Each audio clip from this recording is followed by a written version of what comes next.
అంటే యోగ దర్శనం. ఓం నమస్తే గురూజీ. నమస్తే జీ. ఇప్పుడు మూల ప్రకృతి ప్రధానం అని అన్నారు కదా గురూజీ. ఇప్పుడు ప్రధానం అంటే అది ఆహ్, ప్రధానం అంటే ముఖ్యమేనా? లేపోతే దానికి ప్రధానం కంటే దానికి ఏ రకంగా అది ప్రధానం అనే పదం తయారైందనే విషయం మీద సమస్య ఉంది గురూజీ. చెప్తాను.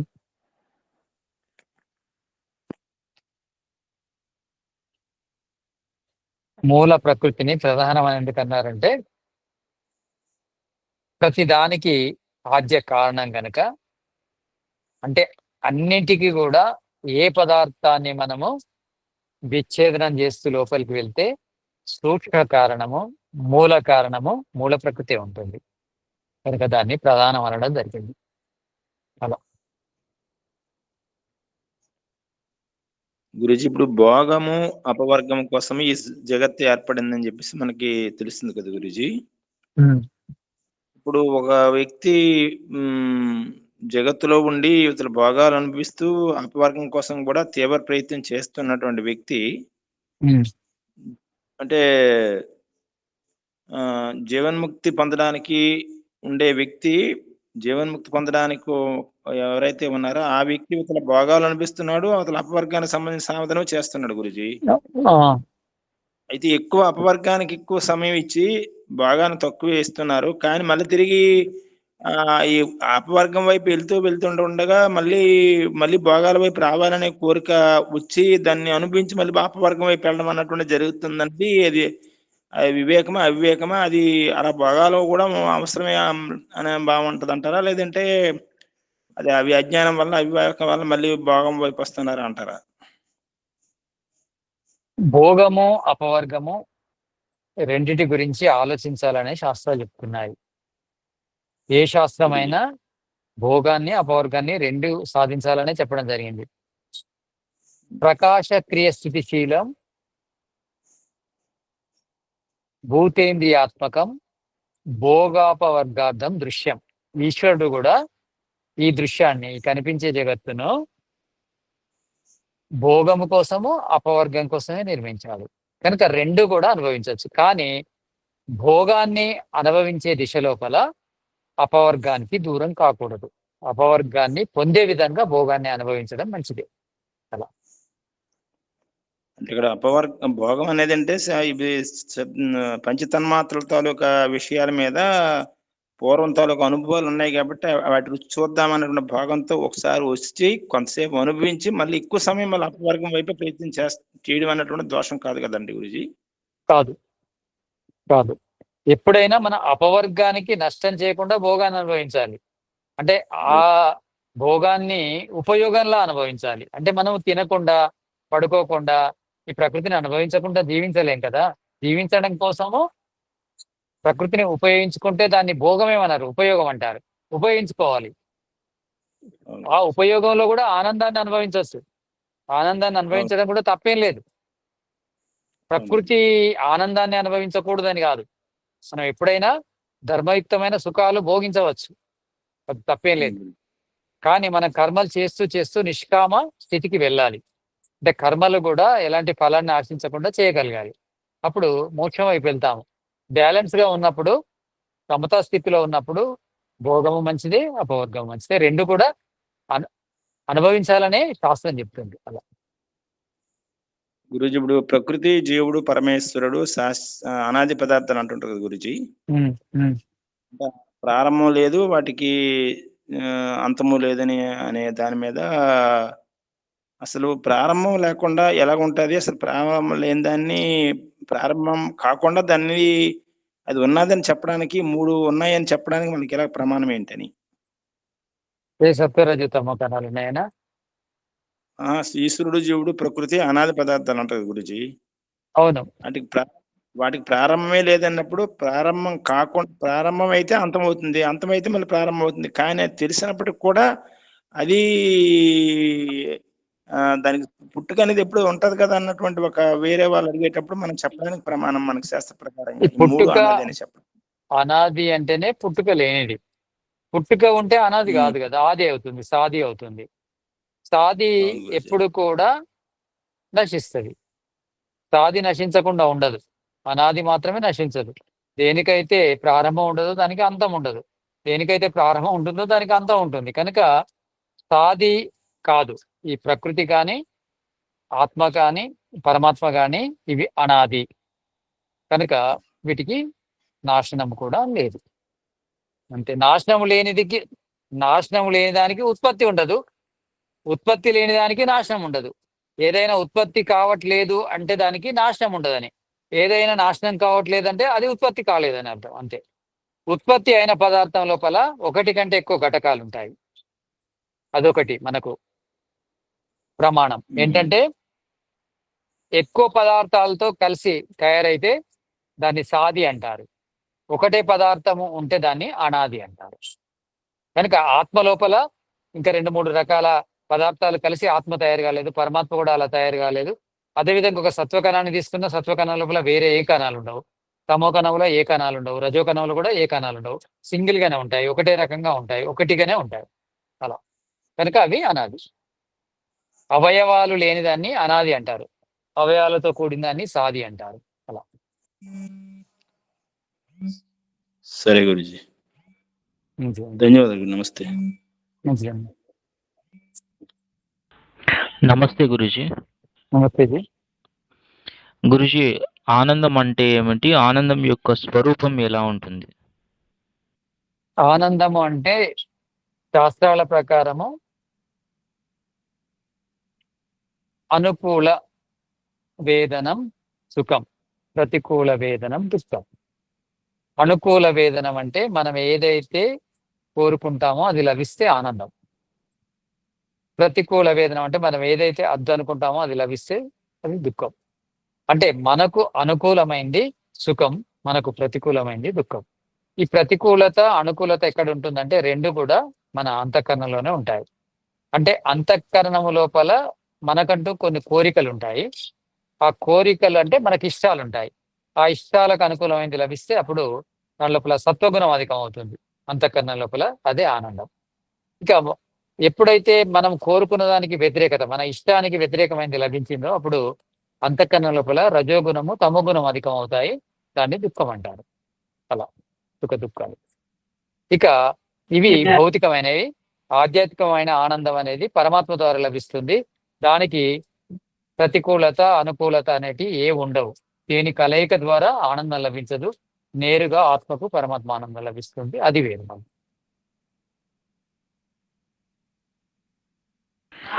గురూజీ, ఆ ఆనందం యొక్క స్వరూపం ఎలా ఉంటుంది గురూజీ? మోక్షానందం యొక్క స్వరూపం. మోక్షానందం యొక్క స్వరూపము పరమాత్మనే. పరమాత్మ యొక్క పరమాత్మ ఆనంద స్వరూపుడు గనక ఆ ఆనంద స్వరూపుణ్ణి ఈ ఆత్మ అనేది నేరుగా భోగించడం ఆనందం. అంతే. ధన్యవాదాలు గురూజీ. మంచిదండి. ఓం నమస్తే గురూజీ. నమస్తే జీ. గురూజీ, ఇది వేదం మీద అడుగుతున్నాను గురూజీ. రెండు దృష్టికోణాలని ముందుగా నేను 2 ప్రశ్నల విధంగా అడుగుతాను గురూజీ. దానికి మీరు వివరణ ఇస్తారని ఆశిస్తున్నాను. మీరు సాంఖ్య దర్శనం గురించి చెప్తా ఇంతకు క్రితం వేదంలోని మంత్రాన్ని ఉచ్చరించారు. వేదాహమేతం పురుషం మహాంతం ఆదిత్యవర్ణం సంసాత్ అని చెప్పారు. దాని గురించి అడుగుతాను గురూజీ. ఒకటి, వైదిక నిష్ట గల మనం దాన్ని ఎలా అర్థం చేసుకుంటామంటే జ్ఞానం అనే చీకటికి వ్యతిరేకంగా ఉన్న సూర్యుని లాగా పోల్చుకున్నాము. అలాగే సూర్యుడి యొక్క వెలుగు ద్వారా సమస్త మానవాళి జంతుజాలం అంతా కూడా తన క్రియలు కర్మలు అన్ని చేసుకుంటున్నారు. అలాగే ఉపనిషత్తులు చెప్పిన విధంగా ఆయన దగ్గర, ఆయన జ్ఞానం దగ్గర గాని, ఆయన తేజస్సు దగ్గర గాని, మెరుపులు గాని, అగ్ని గాని ఏది ప్రకాశింప చేయలేదు అని చెప్పుకుంటారు వైదిక నిష్ట ద్వారా. అయితే గురూజీ, ఇప్పుడు ఏంటంటే ఈ ప్రశ్నని నేను పౌరాణిక దృక్కోణంలో అడుగుతాను గురూజీ. ఇది పద్మపురాణంలో ఉండిద్ది. ఇప్పుడు సూర్యుడు ఒక్కడే ఉంటాడుగా గురూజీ. సూర్యుడు ఒక్కడే భగవద్గీతలో ఏముండిద్దంటే ఎల్ల జగత్తును ఏ విధంగా ఒక్క సూర్యుడే ప్రకాశింపజేస్తున్నాడో ఆ విధంగా కూడా దేవుడు ప్రకాశింపజేస్తున్నాడు అని చెప్పొద్ది. అలాగేంటంటే భగవంతుడు అంటే సూర్యుడికి రూపం ఉంది కాబట్టి దేవుడికి రూపం ఉంది అని చెప్తుంది. అదే విధంగా ఏంటంటే ఋగ్వేదంలో ఒక చోట సప్త సూర్యః నానాదిశః అని ఉండిద్ది. దేవుడు కూడా అనేకం అని చెప్పిద్ది. ఒకటని చెప్పదు. పురాణాల్లో సర్వవ్యాపిగా ఒప్పుకోదు.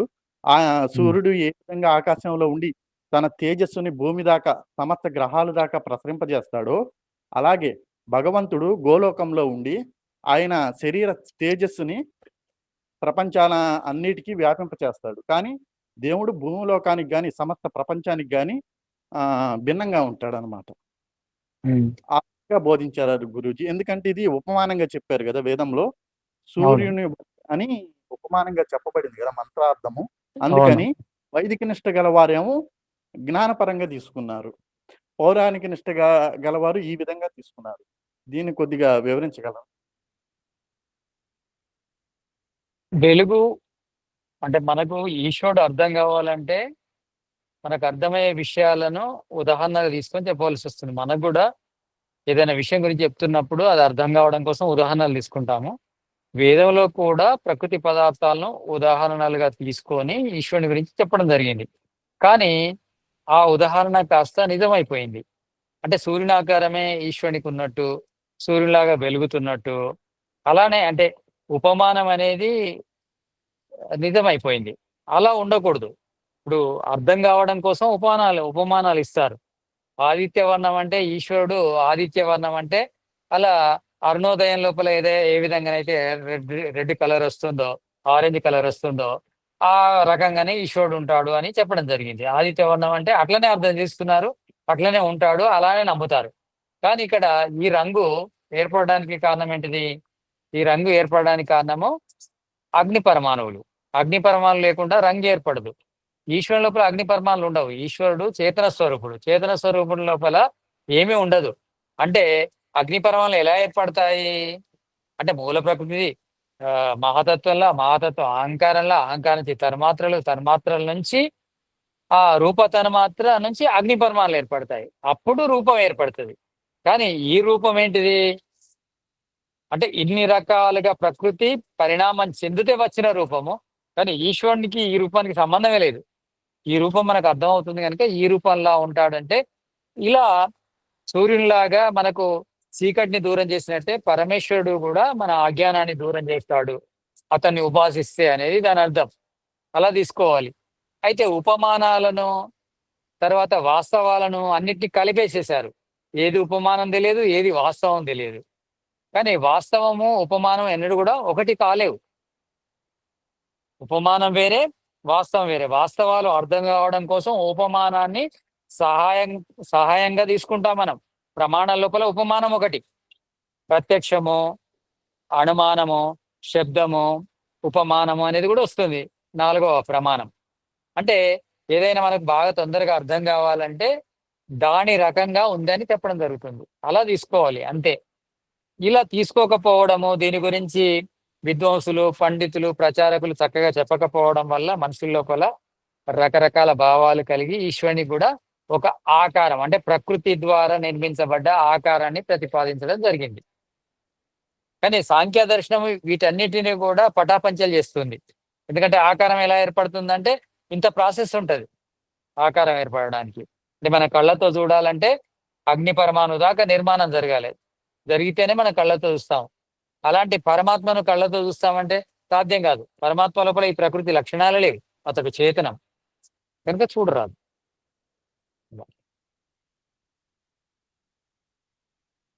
సంతోషం గురూజీ. బాగా చెప్పారు. ఓకేనండి. ఈ మోక్షం లోపల ఇప్పుడు ఇంత బాగా చెప్పుకున్నాం మనం. మోక్షం అంటేనే సూక్ష్మ శరీరం నుంచి వేరు కావడం. మళ్ళీ మన వాళ్ళకి సూక్ష్మ శరీరం మోక్షంలో ఉంటుందా అనే ప్రశ్నలు ఎందుకు ఉదయిస్తున్నాయి అంటే మీరు బాగా వినట్లేదా? విన్నది బాగా అర్థం కావట్లేదా? అర్థమైంది గుర్తుండట్లేదా? గుర్తున్నదా అని ప్రయోగించలేకపోతున్నారా? సూక్ష్మ శరీరం నుంచి వేరు కావడాన్నే ముక్తి అన్నప్పుడు మళ్ళీ మోక్షం లోపల ఆత్మ సూక్ష్మ శరీరం ద్వారా ఆనందాన్ని అనుభవిస్తుంది అంటే అర్థం ఏంటి? ఎప్పుడైనా సూక్ష్మ శరీరం యొక్క అవసరము ఈ జగత్తు లోపల ఏర్పడ్డ పదార్థాలను భోగించడం కోసమే. అంటే జడ పదార్థాలను భోగించడం కోసం సూక్ష్మ శరీరం, స్థూల శరీరం యొక్క అవసరం ఉంటుంది. కానీ పరమాత్మ ఆనందాన్ని పొందడం కోసము ఈ సూక్ష్మ శరీరం అంటే ప్రకృతి నిర్మితమైన సూక్ష్మ శరీరం యొక్క అవసరము లేదు. మీరు బాగా నేర్చుకోవాలి, బాగా గుర్తుపెట్టుకోవాలి, బాగా ప్రయోగించగలగాలి. మన క్లాసులు చెప్పడం అందుకు. కనుక మీరు ఇవి వినకుండా, గుర్తుపెట్టుకోకుండా, ప్రయోగించకుండా మళ్ళీ ప్రశ్నలు అంటే ఇంకా చిన్న చిన్న ప్రశ్నలు రావడం అనేది మీరు సాధన చేయట్లేదో అనే అనుమానం నాకు కలుగుతుంది. సాధన చేయండి. ఇదంతా కూడా మానవ జన్మలో లభించిన ఒక భాగ్యం, అదృష్టం. ఇలాంటి జ్ఞానం లభించడము. ఆ జ్ఞానాన్ని మనం బాగా నేర్చుకోవాలి, బాగా అర్థం చేసుకోవాలి, బాగా గుర్తుపెట్టుకోవాలి, బాగా ప్రయోగించాలి. సుఖము అనేదాన్ని తయారు చేసుకోవాలి మనం. అనుక్షణం సుఖపడే విధంగా భౌతిక సుఖాలు, ఆధ్యాత్మిక ఆనందం అనుభవించే దిశలో మనం వెళ్ళాలంటే జ్ఞానం పూర్తిగా తెలవాలి. అంటే అజ్ఞానం వల్లనే దుఃఖము వచ్చింది. ఈ బంధంలోకి ఎలా వచ్చామంటే మనము సుఖాన్ని ఎలా అనుభవిస్తాము అంటే భౌతికంగా అనేది తెలియకపోవడం. భౌతికంగా సుఖాన్ని అనుభవించాలంటే ఆత్మకు సూక్ష్మ శరీరం ఉండాలి, స్థూల శరీరం ఉండాలి, స్థూల జగత్తు ఉండాలి. అంటే ఆత్మకు సూక్ష్మ శరీరము, స్థూల శరీరము, స్థూల జగత్తు లేకుండా భోగం అనేది దొరకదు. అంటే ఈ భౌతిక సుఖాలన్నీ కూడా సూక్ష్మ శరీరం బాగుండాలి, స్థూల శరీరం బాగుండాలి, ప్రకృతి బాగుంటేనే లభిస్తాయి. అవి లభించినా శాశ్వతంగా ఉండవు, ఆ లభించేది కూడా సంపూర్ణంగా ఉండదు. కనుక ఈ విషయాన్ని అర్థం చేసుకోవడాన్నే వివేక జ్ఞానం అంటారు, తత్వ జ్ఞానం అంటారు, యథార్థ జ్ఞానం అంటారు.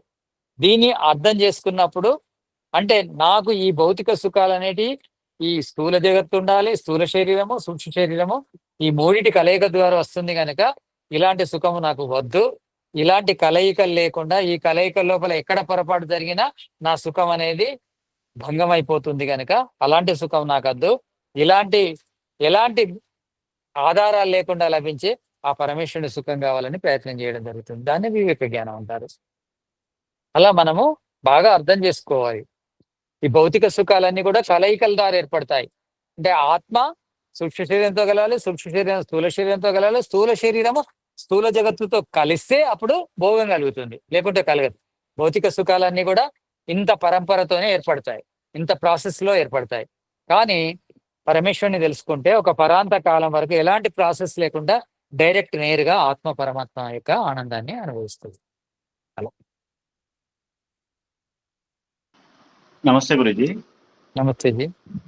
ఇందాక మీరు చెప్పినప్పుడు ఏంటిది మనం భౌతికమైన పదార్థాలు సైన్స్ ఏదైతే ఉన్నదో ఈ భౌతికమైన పదార్థాలలో పరమాణువు మాత్రమే అక్కడి వరకు చెప్పింది. మన సాంఖ్య దర్శనంలో మాత్రం ఋషులు ఏం చెప్పారంటే ఒక్కొక్క దాంట్లో అంటే వాయువులో కానీ లేకపోతే అగ్నిలో కానీ దానిలో ఉన్నటువంటి మూల పదార్థం ఏదైతే ఉంటుందో అక్కడ దాకా వెళ్ళి చెప్తుంది కాబట్టి ఇవన్నీ ఒకటి కాదు అని చెప్పారు.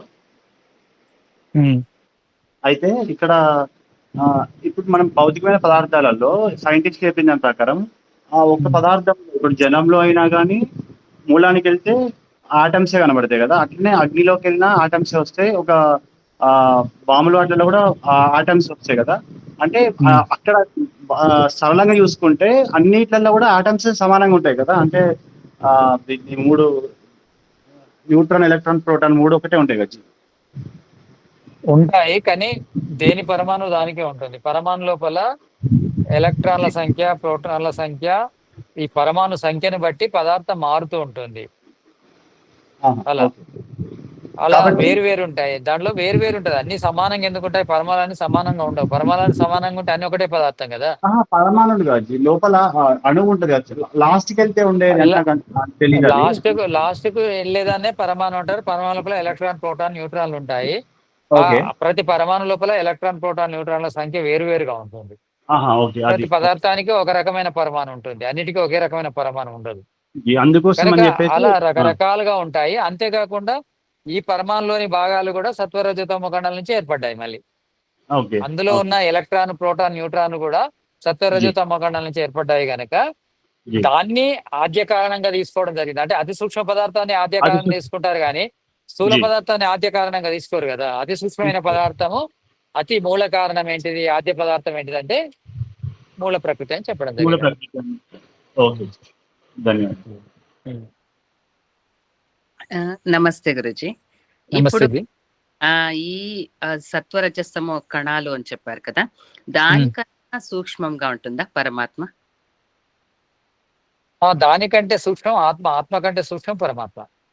ఓ, కాకుంటే ఆత్మ పరమాత్మ రెండు కూడా చేతన పదార్థాలు, ఇలా ప్రకృతి పదార్థం కాదు. ప్రకృతి పదార్థము చివరిది సత్వకణమే, ఇంకా రజోకణం తమోకణమే, అదే ప్రకృతి పదార్థం.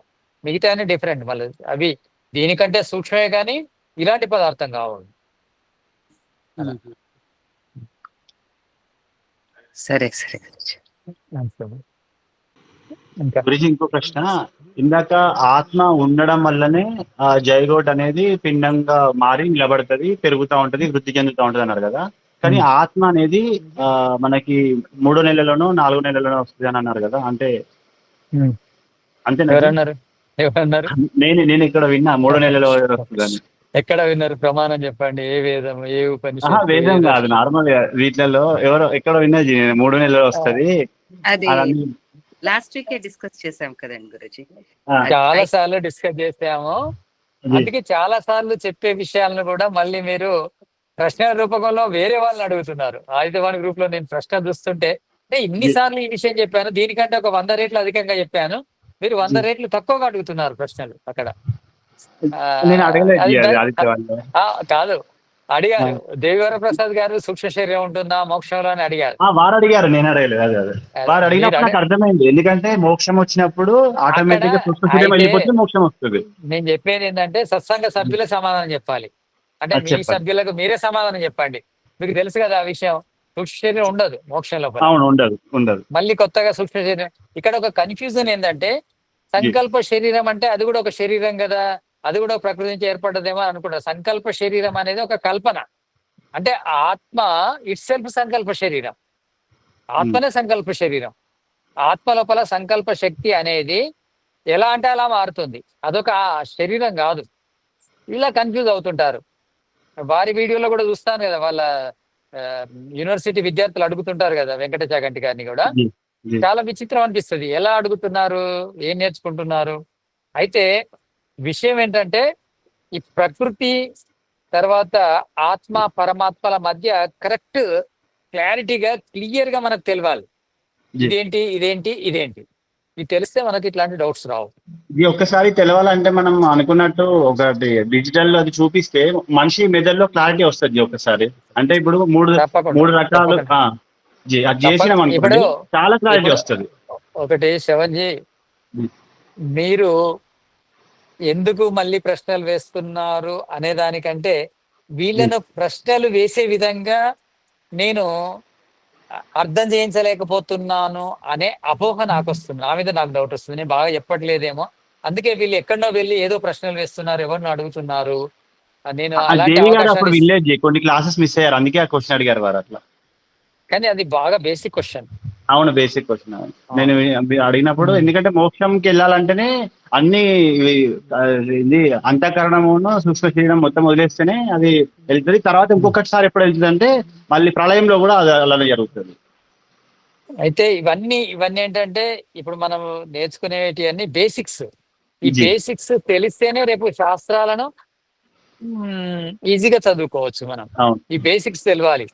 అంటే ఆత్మలో సూక్ష్మ శరీరము ఉంటే అది భోగాలను అనుభవిస్తుంది, సూక్ష్మ శరీరం లేకుంటే భోగాలను అనుభవించదు.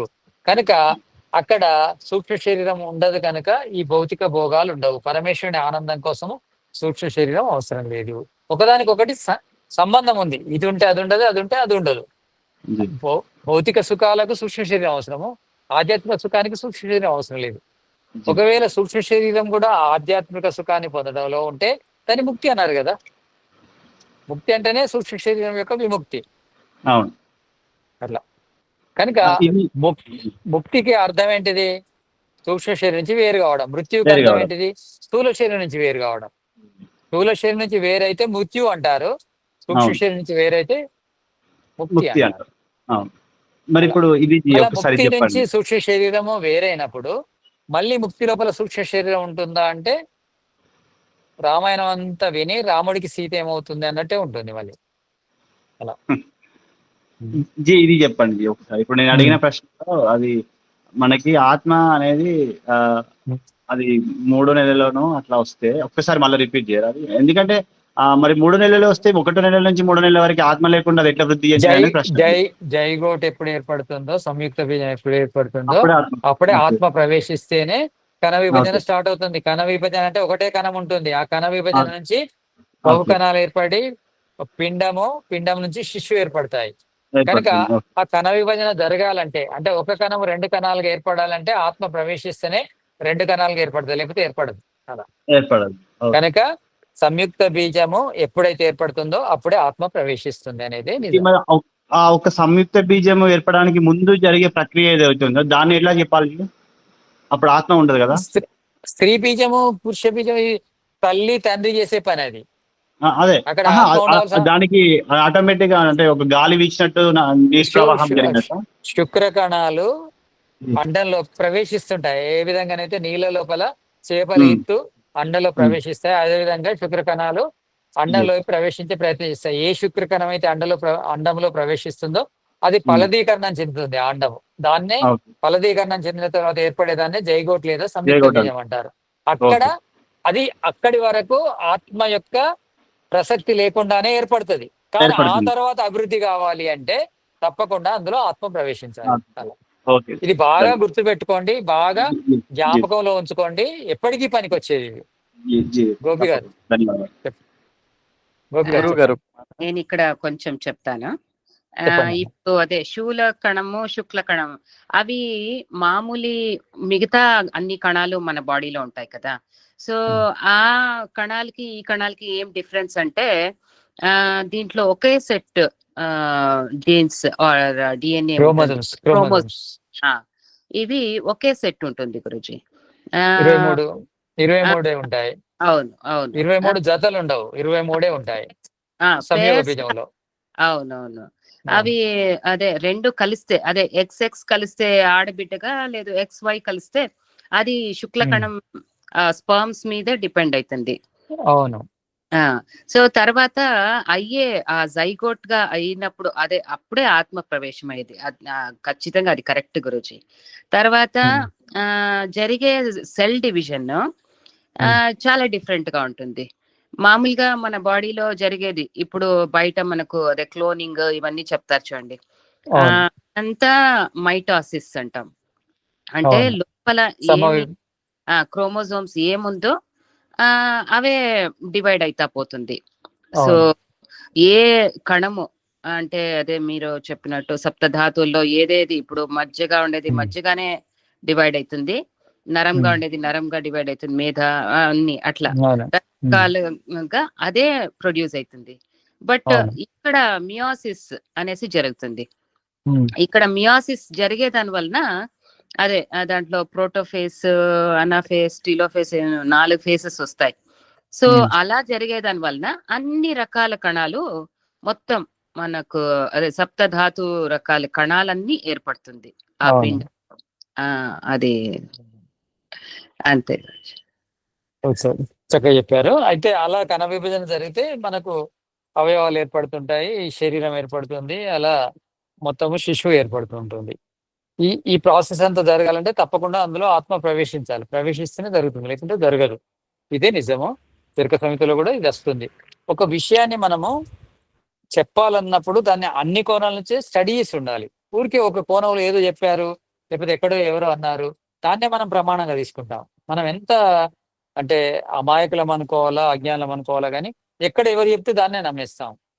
తప్పకుండా దాని గురించి మనము నమ్మడం తప్పు కాదు, కానీ నమ్మి తర్వాత ఆలోచించాలి. మనం స్వయంగా ఆలోచించి వాళ్ళు చెప్పిన సత్యం ఉందా, అసత్యం ఉందా, దానికి శాస్త్రం ఏం చెప్తుంది, మన ఆలోచన ఏం చెప్తుంది అనేది కాస్త మనం ప్రయత్నం చేయాలి. దాన్నే శ్రవణం తర్వాత దాన్ని నమ్మడం తప్పు అని చెప్తున్నాను. మననం చేయాలి అంటే గుర్తుపెట్టుకొని ధ్యానం చేయాలి.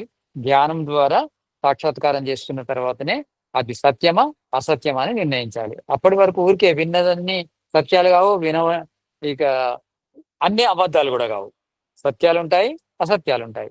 మనము మన మేధస్సు ద్వారా మనము సాధన చేసి సత్యాన్ని అసత్యాన్ని నిర్ణయించాలి. అది బెటర్. కనుక నా ఉద్దేశం ఏంటంటే, నాకు ఒక ఆవేదన, మిమ్మల్ని నేను చాలా అంటే అన్ని రకాలుగా తయారు చేయాలనుకుంటున్నాను. ఉద్దేశం ఏంటంటే నేనే చెప్పాలి, ప్రపంచం మారాలని కాదు. మీరు చెప్పి ప్రపంచాన్ని మార్చాలి. ఎందుకంటే అందరికీ జ్ఞానం అవసరమే. మనకు స్వయంగా అవసరమే, సమాజం కోసం అవసరమే. అంటే సమాజం కోసం ఇదంతా నేర్చుకోవాలంటే అవసరం లేదు. మన కోసం కూడా అవసరమే. మన కోసం అవసరం అయింది, సమాజానికి కూడా అవసరం అవుతుంది. కనుక బాగా నేర్చుకోవాలి. నేర్చుకున్న దాన్ని మర్చిపోకూడదు. మర్చిపోకుండా ఉన్నదాన్ని ప్రయోగించడం కూడా చేయాలి. మనకు ప్రశ్నలు ఉదయిస్తున్నాయంటే విన్నదాన్ని విన్న చోటనే ఉంచితే ప్రశ్నలు ఉదయిస్తాయి. విన్నదాన్ని తీసుకురావాలి ఇక్కడికి. నేనేం విన్నాను, ఆ విన్న దాంట్లో ఏముంది, ఆ విన్న దానికున్న ఇప్పుడు నాకు వచ్చే ప్రశ్నకి ఏమైనా సంబంధం ఉందా, వీలైనంత వరకు స్వయంగా సమాధానాన్ని సమీకరించే ప్రయత్నం చేయాలి. అంటే ఈశ్వరుడు ఆ శక్తిని ఇచ్చాడు మనకు. కనుక మీ లోపల అలాంటి పరివర్తన రావాలి, అలాంటి ప్రభావం రావాలని నేను కోరుకుంటున్నాను. తప్పకుండా మీరు అవుతారు కూడా. మీరు బాగా వినాలి, బాగా గుర్తుపెట్టుకోవాలి, బాగా ప్రయోగించాలి. ఆ ప్రయత్నం చేయండి, తప్పకుండా సాధ్యం అవుతుంది. ప్రతి దానికి సమాధానం దొరుకుతుంది. కనుక ఇలాంటి సత్య సమాధానాలు సమాజానికి చెప్పే వాళ్ళ అవసరం చాలా ఉంది. కనుక అందరము తయారు కావాలి, అయితేనే బాగుంటుంది సమాజానికి. ఇంకా నమస్తే గురూజీ. గురూజీ. మీరు గురూజీ చెప్పండి. మాటలన్నీ దేవుడు. చాలా అర్థంగా చెప్తున్నారు. ఆ? సందేహం అనేది పెద్దగా ఏమీ లేదు గురూజీ. అంతా బాగున్నాయి మీరు చెప్పేవి.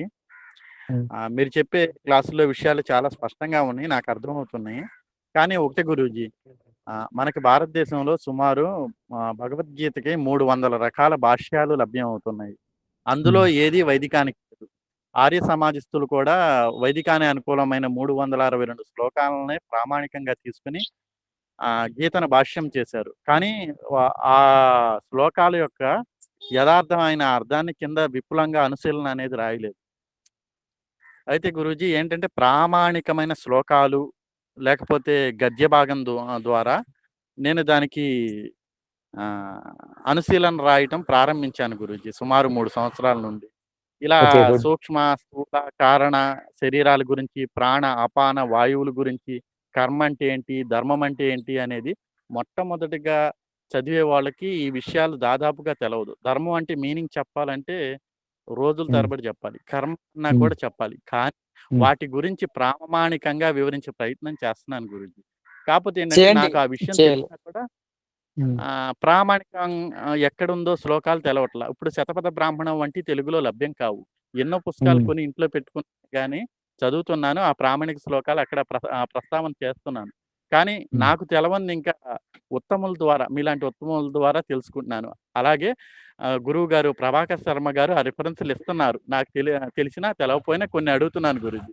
ఆ రిఫరెన్స్‌లు తీసుకుని ఆ గీతా భాష్యానికి యాడ్ చేసుకుంటున్నాను.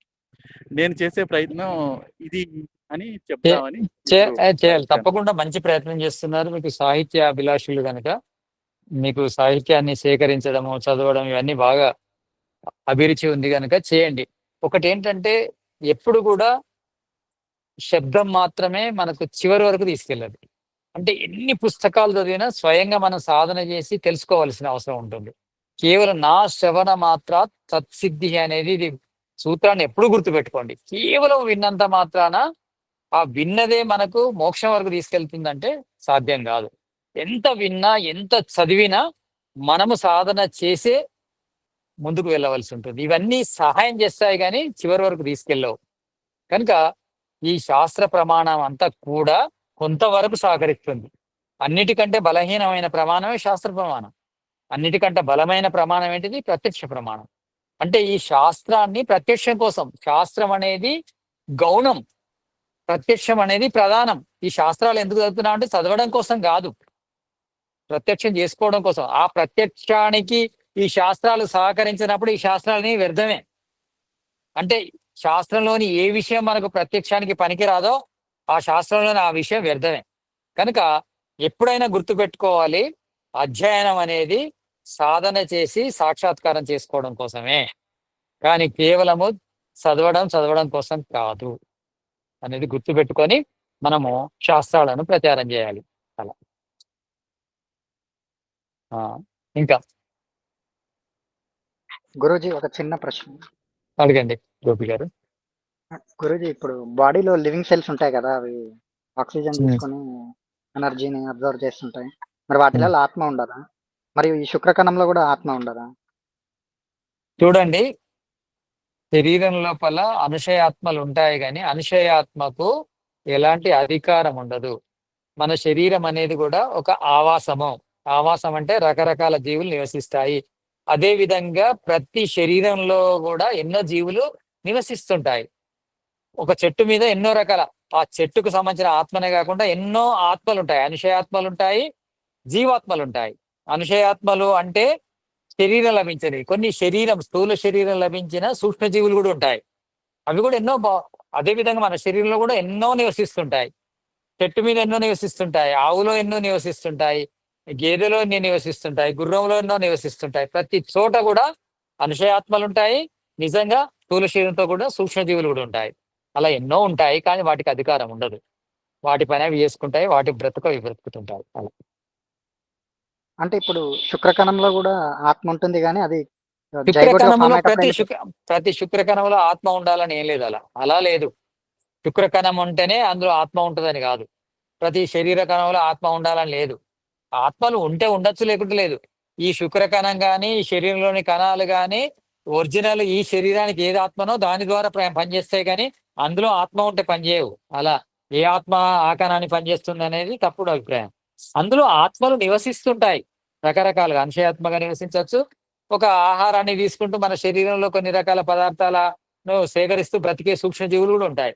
అలా ఉంటాయి. కానీ ఆ కణము లోపల ఆత్మ ఉంటేనే ఆ కణం జీవిస్తది అనేది ఏం లేదు. ఈ శరీరం లోపల ఆత్మ ఉన్నంత కాలము మన శరీరంలోని కణాలు గాని, శుక్ర కణాలు గాని జీవిస్తుంటాయి. అలా. అంటే వాళ్ళు చెప్పేది కొంచెం వేరేగా డౌట్ అనిపిస్తుంది గురూజీ. అంటే ఈ శుక్ల కణాల ద్వారానే పిల్లలు పుడతారా? లేకపోతే కణాల నుంచి కూడా పిల్లలు పుట్టే అవకాశం ఉందా అనేసి అనిపిస్తుంది. కదండి గోపి గారు? అంటే అలా కాదు మేడం. అంటే ఇప్పుడు అది స్పర్మ్ సెల్‌కి ఒక ఏమంటారు, ఒక పుట్టుక, మరణం అనేది ఉంటుంది కదా! సో, అవును. అది జైగోట్‌గా ఫార్మ్ అయ్యే వరకు దాంట్లో ఆత్మ అనేది ఉండదా అని డౌట్ అండి. అంటే అందులో మైటోకాండ్రియా ప్లస్ ఆ! ఆ! న్యూక్లియస్ ఉంటుంది, ప్రయాణిస్తుంది కదా అని ఆ! అలా డౌట్ అండి. అట్లనా? హుహు. అలా డౌట్ మేడం. అవి జీవించడం అనేది ఈ ఆత్మ అంటే ఈ శరీరం మీద దేనికైతే హక్కు ఉందో ఆ ఆత్మ ద్వారా జీవిస్తాయి. అందులో ఒక ఆత్మ ఉండదు. అలా. ఓకే. ఓకే గురూజీ. వేరే ఆత్మలు ఉంటాయి కానీ ఈ కణాలు జీవించడానికి ఆత్మలకు సంబంధం లేదు. ఇంకొకటి, ఈ ఫలదీకరణం కూడా శుక్రకణంలో ఉన్న ఆత్మ అందులోకి ప్రవేశించడం అనేది కూడా ఒక చోట వస్తుంది. అంటే శుక్రకణంలోనే మొదలు ఆత్మ ప్రవేశిస్తుంది. ఆ శుక్రకణము అండంలో ప్రవేశిస్తే ఫలదీకరణ చెందుతుందని. అలా అని ఏం లేదు. శుక్రకణంలో ఉన్న ఆత్మనే ఫలదీకరణం చెంది అదే ఆత్మ పిండాన్ని ఏర్పరచడానికి కారణం కావాలని ఏం లేదు. కానీ అంటే యుక్తి ప్రకారం ఏంటంటే ఒక ఆత్మ ప్రవేశించాలంటే, ఒక కణం లోపల ప్రవేశించాలంటే సంయుక్త బీజంలోనే ప్రవేశించాలి. ఎందుకంటే దానికి జన్యురచన ముఖ్యమవుతుంది. అంటే ఆత్మ సంస్కారాలకు అనుకూలమైన జన్యురచన ఎప్పుడు ఏర్పడుతుందంటే శుక్రకణంలో ఏర్పడదు. సంయుక్త బీజంలో ఏర్పడుతుంది. ఎందుకంటే స్త్రీ బీజ కణము, పురుష బీజ కణం కలిస్తే ఆ ఆ సంయుక్త బీజం యొక్క జన్యురచన ఏర్పడుతుంది. అంటే ఆ సంయుక్త బీజం నుంచి ఏర్పడే శిశువు యొక్క జన్యువులు ఏర్పడతాయి. కనుక నా అభిప్రాయం ఏంటంటే సంయుక్త బీజం ఏర్పడ్డ తర్వాతనే ఆత్మ ప్రవేశించడమే కరెక్ట్ అని. అలా. ఇప్పుడు అర్థమైంది గురూజీ. అంటే నేను ఎలా అనుకున్నానంటే ఇప్పుడు జైగోట్ ఫార్మ్ అంటే ఇప్పుడు శుక్రకణం వెళ్ళి అండంతో కలిసేంత వరకు ఆత్మ ఉంటుంది. దాని తర్వాత ఆత్మ పని అయిపోతుంది. ప్లస్ బాడీ పార్ట్స్ స్టార్ట్ అవ్వటం దగ్గర నుంచి మళ్ళీ కొత్త ఆత్మ ఏ బాడీ అయితే రాదలుచుకుందో అది వస్తుంది అన్నట్టుగా అలా ఊహించుకున్నాను. అంటే వేరే వేరే ఆత్మ కాదు. ఏదైతే మన ఇప్పుడు శరీరంలో ఉన్న ఆత్మనో ఆ ఆత్మనే ఆ శుక్రకణాల ప్రేరణకు పనికొస్తుంది. ఆ శుక్రకణము అండములో చేరిన తర్వాత సంయుక్త బీజం ఏర్పడ్డప్పుడు అప్పుడు ఆత్మ ప్రవేశిస్తుంది. అప్పటి వరకు ఆత్మ ఈ తల్లి ఆత్మ తండ్రి ఆత్మనే పనిచేస్తాయి, కొత్త ఆత్మ ఏమి ఉండదు అక్కడ. ఇక సంయుక్త బీజం ఏర్పడ్డాక ప్రవేశించేది కొత్త ఆత్మ, అదే ఆత్మ కంటిన్యూ అవుతుంది. ఆత్మలు మారవు. శుక్రకణంలో ఉన్న ఆత్మ వెళ్ళిపోయి తర్వాత మళ్ళీ సంయుక్త బీజంలో కొత్త ఆత్మ రాదు. అలా యాక్చువల్లీ గురుజీ ఇప్పుడు ఏ అంటే ఒక ఆత్మ జన్మించాల తల్లిదండ్రుల ద్వారా అనేసి అనుకుంటే తండ్రి తాగే నీళ్లలో లేదు ఫుడ్ లో చేరుకుంటుంది అనేసి చెప్తారు కదా, అది అది ఎట్లా? అది ఎట్లా అంటే ఆత్మలు చాలా ప్రవేశిస్తుంటాయి. తల్లి గర్భంలో ప్రవేశిస్తాయి, తండ్రి కడుపులోకి ప్రవేశిస్తుంటాయి. అంటే నీళ్ళ ద్వారా, ఆహారం ద్వారా అంశయాత్మ లోపలికి వెళ్తుంటాయి. అయితే అక్కడ వెళ్ళిన తర్వాత అందులో ఉన్న అంశయాత్మనే ఈ సంయుక్త బీజంలోని జన్యు రచనకు సరిపడితే అదే ప్రవేశిస్తుంది, అక్కడ ఉన్నదే ప్రవేశిస్తుంది. అక్కడున్న ఆ శుక్రకణాల్లో ఉన్న ఆత్మనో, లేకపోతే తల్లి అండంలో ఉన్న ఆత్మనో, తల్లి కడుపులో ఉన్న ఆత్మనో, తండ్రి కడుపులో ఉన్న ఆత్మనో ప్రవేశించే అవకాశం ఉంటుంది. అంటే చేరువలో ఉన్న ఆత్మకు ఈ జన్యు రచనకు సంబంధము కలిస్తే అదే ఆత్మ ప్రవేశించే అవకాశం ఉంటుంది. కానీ ఇక్కడ ఇంపార్టెన్స్ ఏంటంటే జన్యు రచనకు అనుకూలమైన సంస్కారాలు గల ఆత్మనే ప్రవేశిస్తుంది. అది మన తల్లి శరీరంలో ఉందా, తండ్రి శరీరంలో ఉందా, లేకపోతే వేరే లోకం నుంచి వస్తుందా అనేది అది ఇంపార్టెన్స్. గురుజీ ఇక్కడ కర్మకు అనుగుణంగా ఉండే శరీరం లభించాలి కదా గురుజీ? అందుకోసం అంత్యాత్మలు వెయిట్ చేస్తుంటాయి. ఓకే, సరే గురుజీ. గురుజీ ఒక్క చిన్న డౌట్ గురుజీ. అడగండి. గురుజీ ఇప్పుడు నా కర్మానుగుణంగా బాడీలో ఒక లివింగ్ సెల్ లెక్క పుట్టాలని, అంటే ఒక పరిమిత కర్మ వరకే చేయగలగడం, అంటే ట్రావెల్ అవ్వటం, ఎనర్జీ ఇవ్వటం, అదే వైట్ బ్లడ్ సెల్స్ అయితే తిరిగి పోరాడటం, ఇలాంటి లిమిటెడ్ వర్కే ఉంటుంది కదా వాటికి. ఈ వర్క్ చేయడానికి కూడా ఆత్మ పుట్టి ఉండొచ్చు కదా ఆ కణాలల్లా అన్నట్టుగా డౌట్ గురుజీ. అది తప్పు. ఈ అసలు ఆత్మ ఉంది కదా, ఆత్మ ద్వారానే కణాలు పుడుతుంటాయి, చస్తుంటాయి. దానికి స్పెషల్ గా ప్రతి కణంలో ఒక ఆత్మ ఉండాలని ఏం లేదు. అది పుడుతుంది చస్తుంది అంటే ఆత్మ ఉంది, వెళ్ళిపోతే చనిపోవడము, అది ప్రవేశిస్తే పుట్టడం అని అనుకుంటున్నాం, అది తప్పు. ఏదైతే మెయిన్ ఆత్మ ఉందో ఈ ఆత్మ ద్వారా శరీరంలోని కణాలన్నీ పుట్టడము చావడం అనేది జరుగుతుంది. దానికి సెపరేట్ గా ఆత్మలు అవసరం లేదు.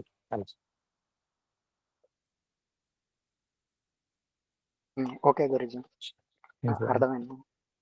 గురుజీ ఇప్పుడు ఆనందమయ కోశం వేరే, మళ్ళీ అదే ఆనందోసి ఆనందమయ దేహి అనేసి అడుక్కుంటాం కదా, ఆ ఆనందం మోక్షానందం వేరే అనేసి ఎలా చెప్తారు అది చెప్పండి గురుజీ. ఈ భౌతిక ఆనందం అనేది తత్వగుణం వల్ల లభిస్తుంది. ఇక ఆధ్యాత్మిక ఆనందం శుద్ధ గుణం వల్ల లభిస్తుంది. అంటే రెండు కూడా అంతఃకరణలోనే ఏర్పడతాయి. మనము అక్కడ ఈశ్వరుని ప్రార్థించేది రెండు ఆనందాలను కోరుకుంటున్నాం మనం. అంటే బ్రతికి ఉన్నంత కాలము మన చిత్తము లోపల సత్వగుణం ఉండిపోయి ఈ ఆనందం లభించాలి. తర్వాత ఈ శరీరాన్ని వదిలిన తర్వాత శుద్ధత్వాన్ని పొంది, అంటే సాత్వికము ఆనందాన్ని ఇస్తుంది, చేతనత్వం కూడా ఆనందాన్ని ఇస్తుంది. మనకు దుఃఖాన్ని ఇచ్చేది రాజసికం, తర్వాత తామసికం దుఃఖాన్ని ఇస్తాయి. ఈ రాజసికము తామసికం లేనప్పుడు భౌతికంగా సాత్వికం ద్వారా ఆనందాన్ని అనుభవిస్తాము. ఆ సాత్వికత ద్వారా జ్ఞానాన్ని పొంది తర్వాత ఈ చిత్తం యొక్క సహాయం లేకుండానే మనము పరమాత్మ యొక్క ఆనందాన్ని అనుభవిస్తాము. ఆ విధంగా ఇవి అన్ని కూడా ఈ అంతఃకరణలో జరుగుతాయి. అంతఃకరణాన్ని మనము ఆనందమయ కోశం కూడా అనుకోవచ్చు. ఓకే, ధన్యవాదాలు. నమస్కారం. గురుజీ ఇంకో ప్రశ్న అడగచ్చు? అడగండి. గురుజీ ఇప్పుడు ఈ మనస్సు అని ఏర్పడుతుంది కదా, అది ఈ విశ్వం మొత్తం వ్యాపించి ఉంటుందా, లేకపోతే సూక్ష్మ శరీరాలలోనే ఉంటుందా? అంటే కనెక్టెడ్ అయ్యి ఉంటుంది అంటారు కదా, అది ఎలా? సూక్ష్మ శరీరంలోనే ఉంటుంది. ప్రతి ఒక్కరికి ఒక మనసు ఉంటుంది, అందరి మనసు ఒకటి కాదు. అంటే ఈశ్వరుడు ప్రతి జీవికి ఒక మనస్సును, ఒక బుద్ధిని, ఒక అహంకారాన్ని, 5 జ్ఞానేంద్రియాలను, 5 కర్మేంద్రియాలు ఎవరి వాళ్ళకే ఇచ్చాడు. అందరికీ కలిసి ఒకే మనసు ఉండదు, ఒకే బుద్ధి ఉండదు, ఒకే అహంకారం ఉండదు. కాకుంటే అందరికి ఇచ్చినవి కూడా ఒకే రకంగా ఉంటాయి. నిర్మాణం అన్నిటిది కూడా, అన్ని మనసుల నిర్మాణం ఒకటే, అన్ని బుద్ధుల నిర్మాణం ఒకటే, అన్ని అహంకారాల నిర్మాణం ఒకటే. కానీ అందులో ఉండే సంస్కారాలు వేరువేరుగా ఉంటాయి, అంతే తేడా.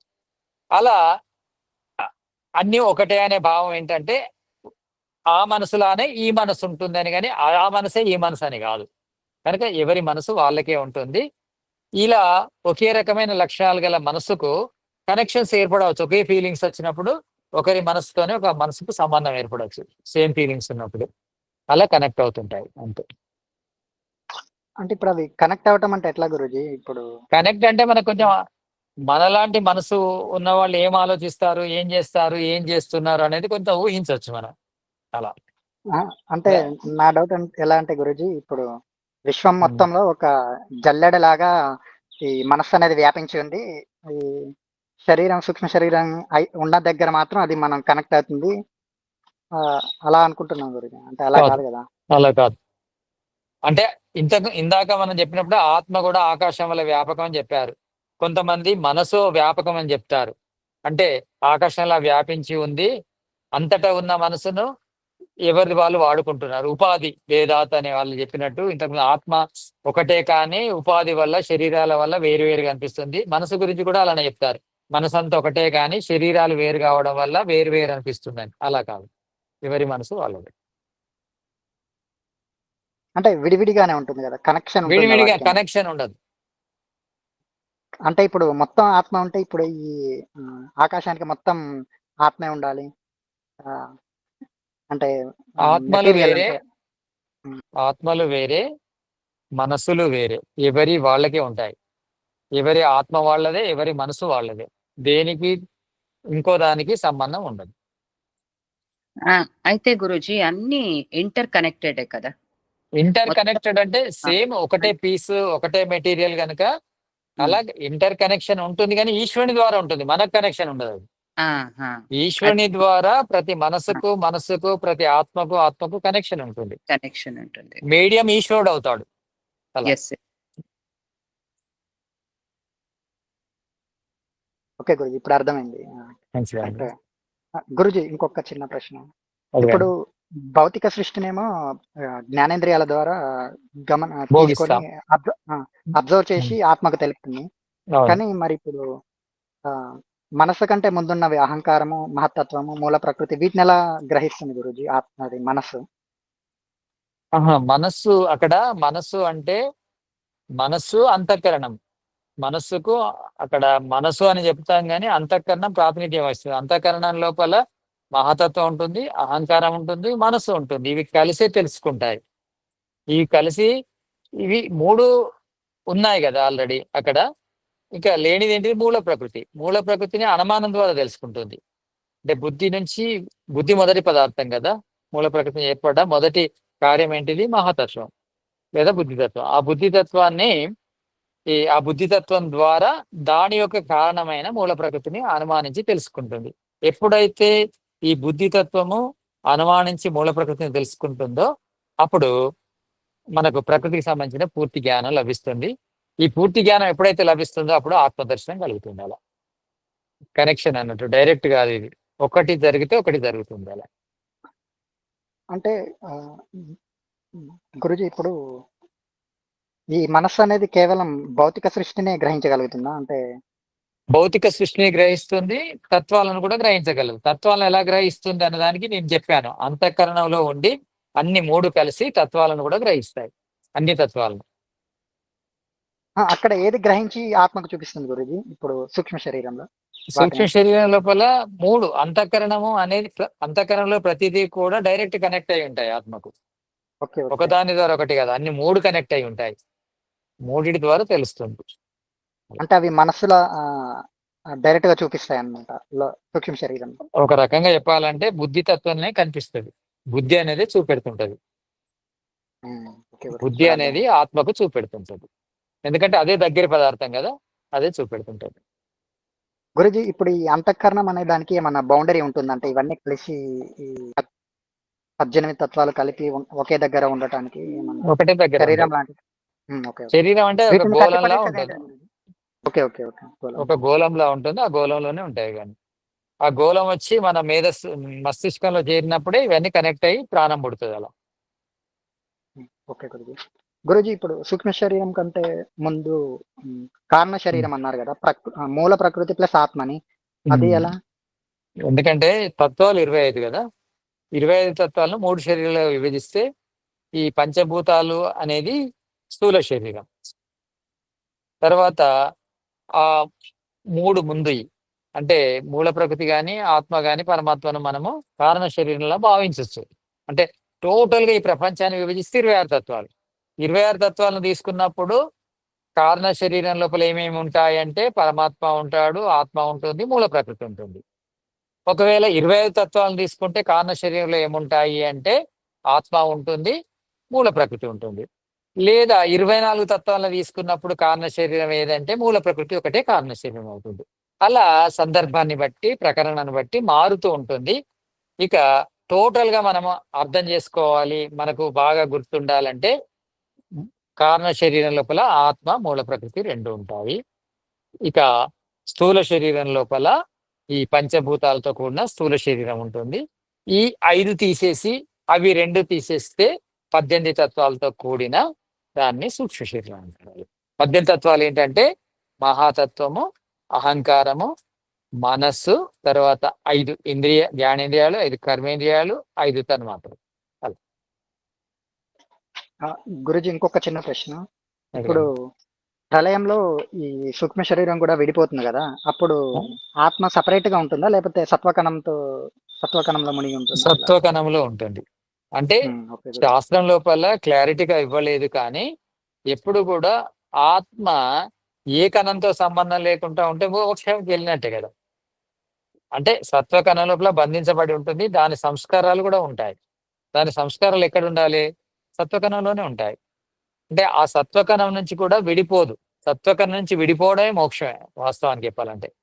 సత్వకణం నుంచి ఎప్పుడైతే ఆత్మ విడిపోతుందో డైరెక్ట్ పరమాత్మలోనే ఉంటుంది అలా.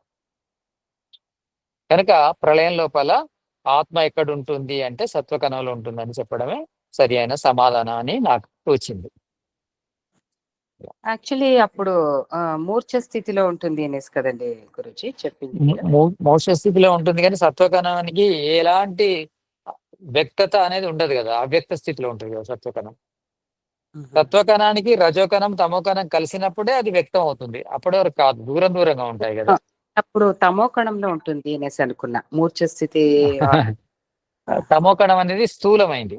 అంటే ఇలా మనం పోల్చుకున్నా కానీ తమోకణం కంటే సూక్ష్మైంది రజోకణం, రజోకణం కంటే సూక్ష్మైంది సత్వకణం. కనుక సత్వకణం కంటే సూక్ష్మైంది ఆత్మ, కనుక ఆత్మకు దగ్గర ఉంది ఏముంటుంది? సత్వకణం ఉంటుంది. కనుక సత్వకణంలోనే ఉంటుంది అనేది యుక్తిపూర్వకంగా ఆలోచించి నేను చెప్పిన సమాధానం. ఓకే, ధన్యవాదాలు. ధన్యవాదాలు గురుజీ. నాకు మంచిదండి.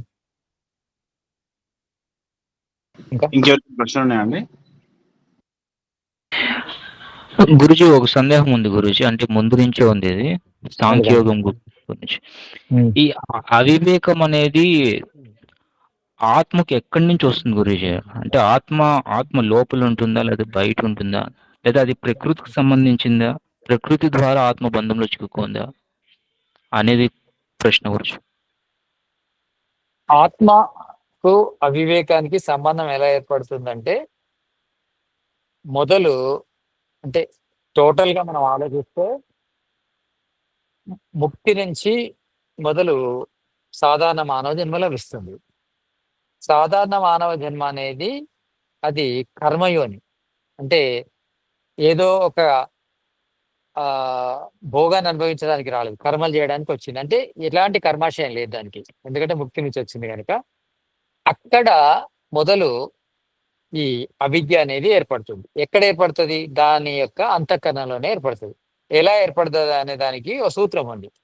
ఆ సూత్రం ఏంటిదంటే ఇంద్రియ దోషాత్ సంస్కార దోషాచ్చ అవిద్య. ఇంద్రియాల దోషాల వల్ల లేదా సంస్కార దోషాల వల్ల అవిద్య ఏర్పడుతుంది. కానీ అక్కడ సంస్కారాలు లేవు, ముక్తి నుంచి వచ్చిన దానికి సంస్కారాలు ఉండవు. అలాంటి దానికి ఎలా ఏర్పడ్డాయి? అవిద్య ఎలా ఏర్పడిందంటే ఈ ఇంద్రియ దోషాల వల్ల ఏర్పడుతుంది. ఇంద్రియాలు బలహీనపడడమో, లేకపోతే దూరంగా ఉన్న విషయాల వల్లనో, లేకపోతే అతి దగ్గరగా ఉన్న విషయాలనో, లేదా వెలుగు తక్కువ ఉండడం వల్లనో ఒకదానికొకటి అనుకోవడంతోనే అవిద్య స్టార్ట్ అవుతుంది. అవిద్య అంటే ఏంటి? ఒకదాన్ని ఒకటి అనుకోవడం. ఒకదాన్ని ఒకటి అనుకోవడం మొదలు ఎలా ప్రారంభం అవుతుంది మొదటి జన్మలో ఆత్మకి అంటే ఇంద్రియాల దోషాల వల్ల ప్రారంభం అవుతుంది. అలా ప్రారంభమైంది, అలా కొనసాగుతుంది. ఆ కొనసాగిన తర్వాత అదే సంస్కారాల రూపంలో మారిపోతుంది ఇంకో జన్మలకు వెళ్ళేసరికి. అలా అప్పుడు ఈ సంస్కారాలు ప్లస్ ఆ జన్మలోని ఇంద్రియ దోషాల వల్ల అలా అవిద్య పెరుగుతూ పెరుగుతూ పెరుగుతూ ఇక దానికోసము తీవ్రమైన సాధన చేస్తే మాత్రమే దూరమయ్యే స్థితి వస్తుంది. అలా గురుజీ ఇంద్రియ దోషాలు అంటే మనకి అప్పుడు ప్రకృతికి సంబంధించిందే కదా గురుజీ ఇంద్రియాలు. అలాంటప్పుడు ఈ అవివేకం అనేది ఇంకా ప్రకృతికి సంబంధించిందే కదా, ఎందుకంటే ఇంద్రియ దోషాల నుంచి ఏర్పడితే అవును, ఇంద్రియ దోషాల నుంచి ఏర్పడుతుంది. ప్రకృతి అంతఃకరణలోనే ఏర్పడుతుంది. నేనేం చెప్తున్నాను, అవిద్య అంతఃకరణలోనే ఏర్పడుతుంది. కానీ అంతఃకరణంలో అవిద్య ఉంటే ఆత్మకు శరీరంతో సంబంధం ఉంటుంది. అంతఃకరణలో అవిద్యను మాయం చేస్తేనే కదా ఆత్మకు పరమాత్మతో సంబంధం ఏర్పడుతుంది. ఇంద్రియ దోషాలు అంటే ఎగ్జాంపుల్ ఎట్లా చెప్పు? ఇంద్రియ దోషాలు అంటే ఇంద్రియాలు వీక్ అయినప్పుడు, కళ్ళు సరిగా కనిపించలేదు అనుకోండి, ఒకదానికొకటి చూసామనుకోండి, చెవులకు సరిగా వినపడలేదు అనుకోండి, ఒకదానికొకటి వినబడింది అనుకోండి, మన మెదడుకి బలహీనత ఉండడం వల్ల ఒకదానికొకటి ఆలోచించామనుకోండి, అలా కూడా ఇది ఏర్పడుతుంది. అలా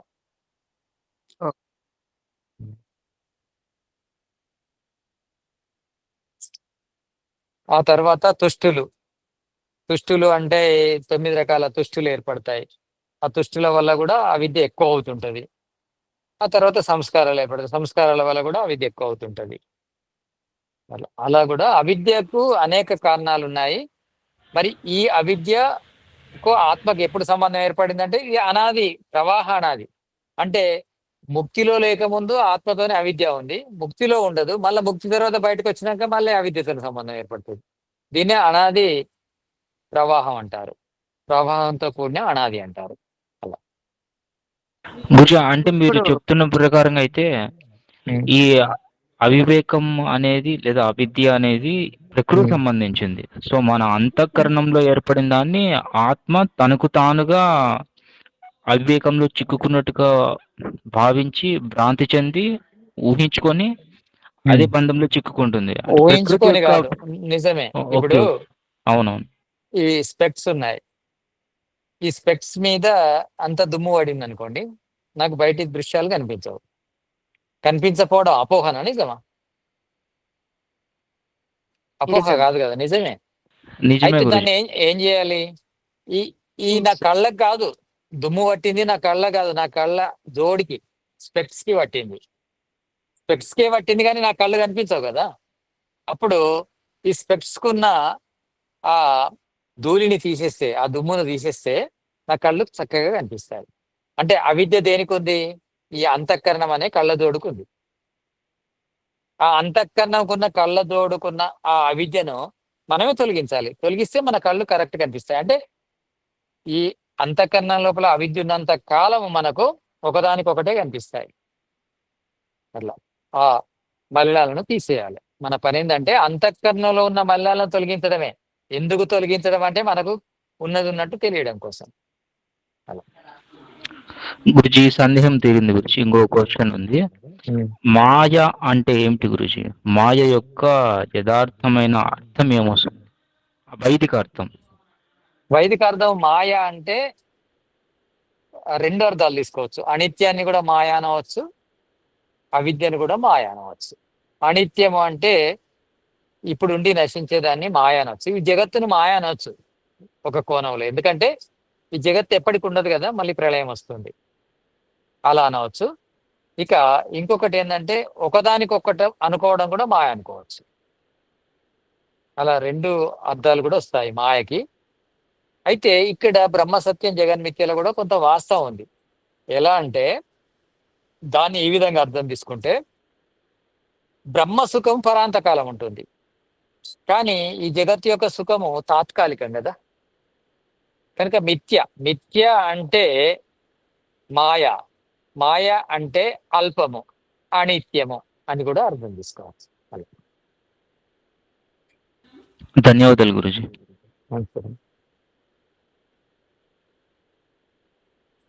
ఇంకా ఇప్పుడు సాంఖ్య దర్శనం వలన మన అంటే సాధనకి ఎట్లా అంటే బుద్ధి పరంగా అనుకూలమైతుంది అంటారా గురూజీ? కన్ఫర్మేషన్. దీనిలో అన్ని సూత్రాలు వచ్చినాయి, ప్రిన్సిపల్స్. మనము నెక్స్ట్ యోగ దర్శనం చదువుతాం కనుక ఈ సూత్రాల ఆధారంగా అక్కడ ప్రాక్టీస్ ఉంటుంది, ప్రాక్టికల్స్ అవి అంటే కనుక మన బాగా అర్థమవుతుంది. నియమాలు ఇవన్నీ చేసేటప్పుడు ఆ, ఇది ఇది ఇది తెలిసి ఉండాలి. ఇప్పుడు ఇదేంటంటే ఇది ఆహారం. సాంఖ్య దర్శనం అనేది ఆహారం. అదేంటంటే జీర్ణశక్తి. యోగ దర్శనం అనేది మనకు బలం రావాలంటే ఆహారం ఉండాలి, జీర్ణశక్తి ఉండాలి, అప్పుడే బలం వస్తుంది. మనకు మంచి ఆహారం ఉంది కానీ జీర్ణించుకునే శక్తి లేదనుకోండి, బలం వస్తుందా? రాదు. మనకు జీర్ణశక్తి ఉంది కానీ మంచి ఆహారాన్ని ఇవ్వలేదు అనుకోండి, బలం వస్తుందా? రాదు. ఈ రెండింటికి, సాంఖ్య దర్శనానికి యోగ దర్శనానికి ఉన్న సంబంధము ఆహారానికి జీర్ణశక్తికి ఉన్న సంబంధం. ఓకే ఓకే, బాగా చెప్పారు గురించి. ఇంకా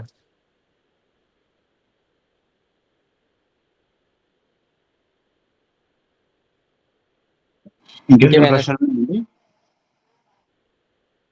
శ్యామ్ గారు ఏమైనా ఉన్నాయా? ఏం లేవండి. శ్యామ్ గారి దామ్ గారు గోపి గారు. గురుజీ పూర్తి సాంఖ్య దర్శనం సమ్మరీగా, సారాంశంగా ఒక క్లాస్ ఉండే అవకాశం ఉంటుందా? ఏంటండి? అంటే పూర్తి సాంఖ్య దర్శనం సమ్మరీ, సారాంశం చెప్పేటప్పుడు సమ్మరి సారాంశం. ఓకే ఓకే, చెప్తాను. అంటే చెబుతూనే ఉన్నాను, ఒక క్లాస్ చెప్తాను లేండి టోటల్ గా. ఒక పని చేద్దాం, నెక్స్ట్ ఫస్ట్ నుంచి లాస్ట్ వరకు అన్ని కలిపి సారాంశంగా నెక్స్ట్ వీక్ పెట్టేసుకుంటే సాంఖ్య దర్శనం సారాంశం కింద అయిపోతుంది.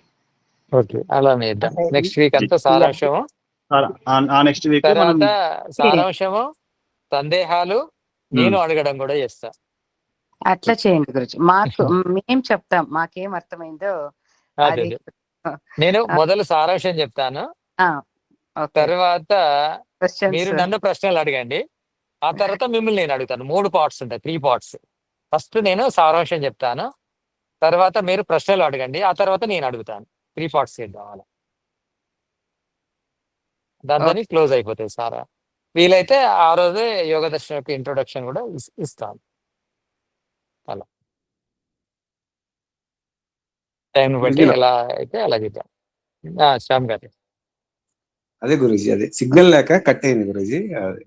గురూజీ ఇప్పుడు నా సందేహం ఏంటంటే గురూజీ, చిత్త వృత్తులకిను సంస్కారాలకి తేడా ఏంటి గురూజీ?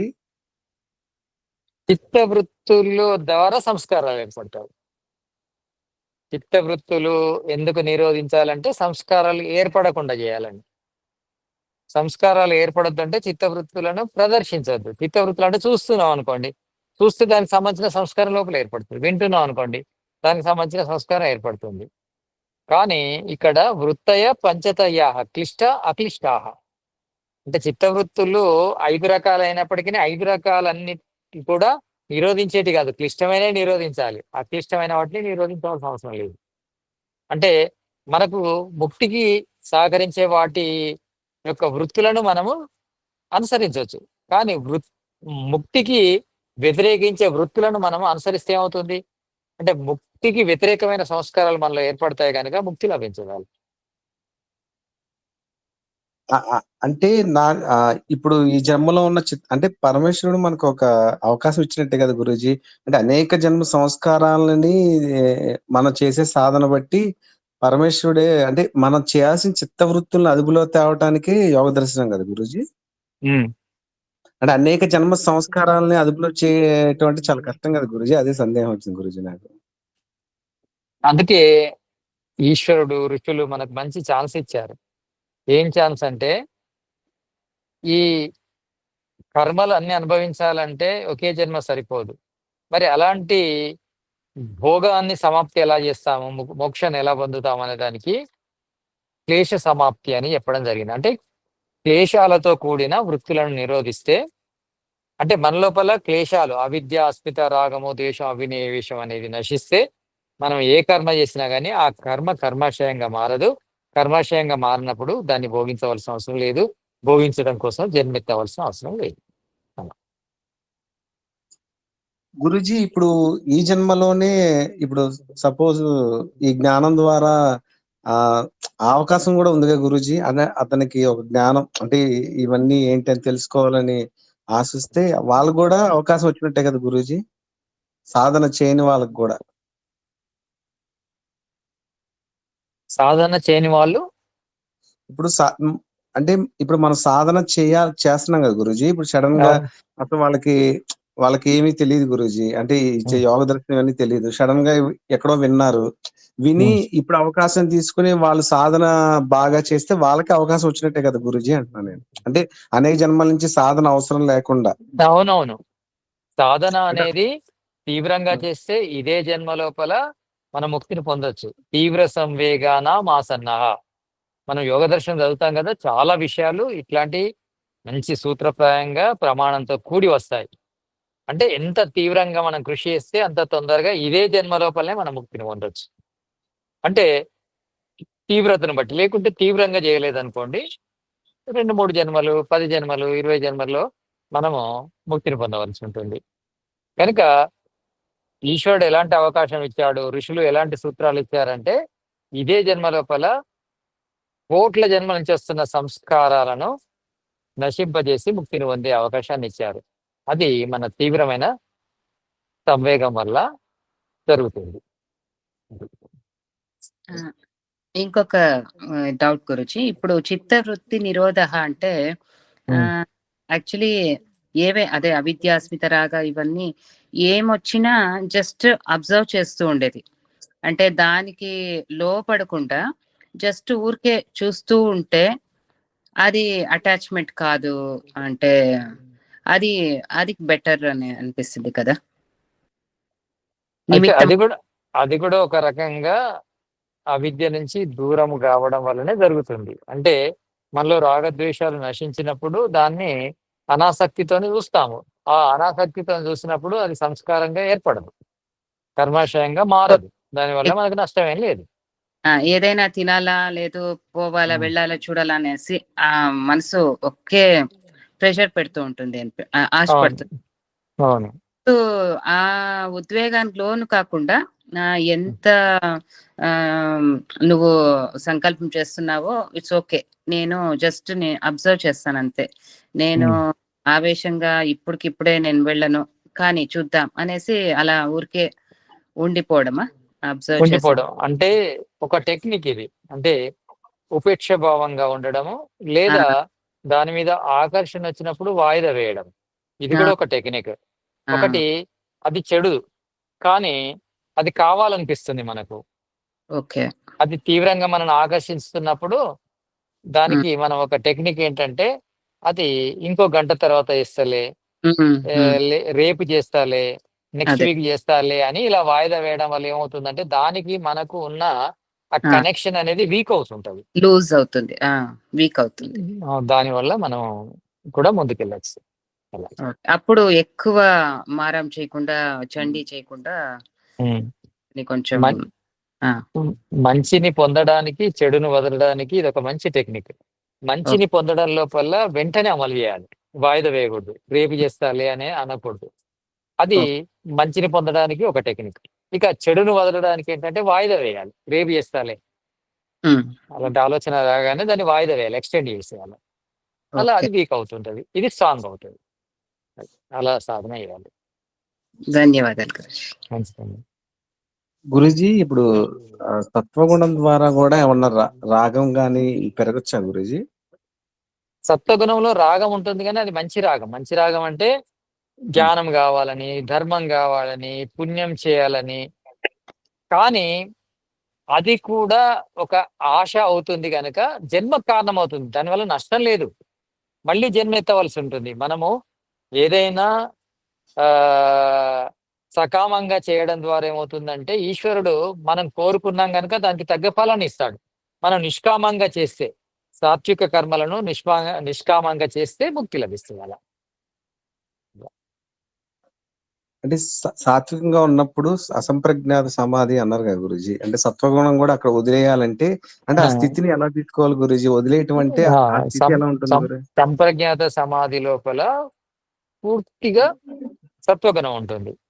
పూర్తి సత్వగుణం వల్ల ఏమవుతుందంటే మనకు యథార్థ జ్ఞానం తెలుస్తుంది. అంటే 25 తత్వాల యొక్క యథార్థ స్వరూపం తెలుస్తుంది కనుక అది తెలవడం వల్ల ఏమవుతుందంటే మనకు పరవైరాగ్యం కలుగుతుంది. పరవైరాగ్యం అంటే ఏంటంటే ఈ సంబంధము అనేది వద్దు, ఈ శరీరంతో సంబంధం, ఈ సాత్విక సంబంధం కూడా వద్దు అనే భావన కలుగుతుంది.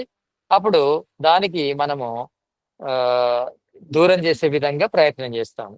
ఆ ప్రయత్నాన్నే పరవైరాగ్యం అంటారు. ఆ పరవైరాగ్యం పరం పురుష ఖ్యాతిర్వైరాగ్యం, అది ఒక సూత్రం వస్తుంది. అంటే పరవైరాగ్యము అంటే ఈ పురుషుని గురించి మూల ప్రకృతి తెలిసిన తర్వాత పరవైరాగ్యం కలుగుతుంది. ఆ పరవైరాగ్యం ద్వారా మనము ఈ సత్వగుణంతో కూడిన చిత్తం కూడా నాకు అవసరం లేదు అనే భావన వస్తుంది. దాని గురించి ప్రయత్నం చేస్తాము. ఆ ప్రయత్నం చేయడం ద్వారా చిత్తముతోని ఆత్మకున్న సంబంధం అనేది, కనెక్షన్ అనేది పోతుంది. ఆ పోయినప్పుడు ఆత్మ చిత్తంతో ఉండదు. ఇంకా అప్పుడు ఆత్మ తనలోనే తానుంటుంది. అప్పుడు తనలో ఉన్న పరమాత్మను దర్శిస్తుంది. తదా ద్రష్టు స్వరూప అవస్థానం. ఆ విధంగా జరుగుతుంది. కానీ ఇది స్టెప్ బై స్టెప్ వెళ్ళాలి. ఇప్పుడే ఈ సత్వగుణాన్ని ఎలా దూరం చేయడం అనేది ఆలోచించకూడదు. మొదలు మనలో ఉన్న తామసికాన్ని, రాజసికాన్ని దూరం చేస్తే సత్వగుణం ఏర్పడుతుంది. ఆ సత్వగుణం ఏర్పడ్డ తర్వాత సత్వగుణాన్ని ఎలా నిరోధించాలనే జ్ఞానం కూడా అప్పుడే ఉదయిస్తుంది. ఈ తామసికంగా, రాజసికంగా ఉన్నప్పుడు సత్వగుణాన్ని ఎలా నిరోధించడం అనేది మనకు అర్థం కాదు. అలా అంటే నాకు వచ్చిన సందేహం ఏంటి గురుజీ, ఇప్పుడు సాంఖ్య దర్శనంలో అంతఃకరణాలు ఇవన్నీ చెప్పారు కదా గురుజీ. ఇప్పుడు ముక్తికి వెళ్ళిన తర్వాత అంటే అక్కడ సంకల్ప శరీరం ఉంటుందంటారు గురుజీ. అంటే ఇక్కడ అంతఃకరణాలన్నీ ఇక్కడ వదిలేసిన తర్వాత అక్కడ ఎలా చూస్తాం అంటే చూసేటప్పుడు అని నేను సత్యార్థ ప్రకాశంలో చదివాను గురుజీ. అది నాకు అర్థం కాదు, అందుకని సందేహం వచ్చింది. అంటే అక్కడ ఏ మెటీరియల్ ఉండదు కదా గురూజీ, ఎలా చూస్తాం, ఎలా అనుభవిస్తాం అని. ముక్తిలో ఏం అనుభవిస్తామని. అవును గురూజీ, అంటే ఇక్కడ వదిలేస్తాం గురూజీ. అంటే ఇక్కడ ఈ చిత్త వృత్తులు వదలడం అంటే ఇంద్రియాలు, ఈ సూక్ష్మ శరీరం వదిలేసినప్పుడు ఆత్మకి ఈ జ్ఞానేంద్రియాలు, అంతఃకరణాలు ఏమి ఉండవు కదా గురూజీ ముక్తికి వెళ్ళిన తర్వాత.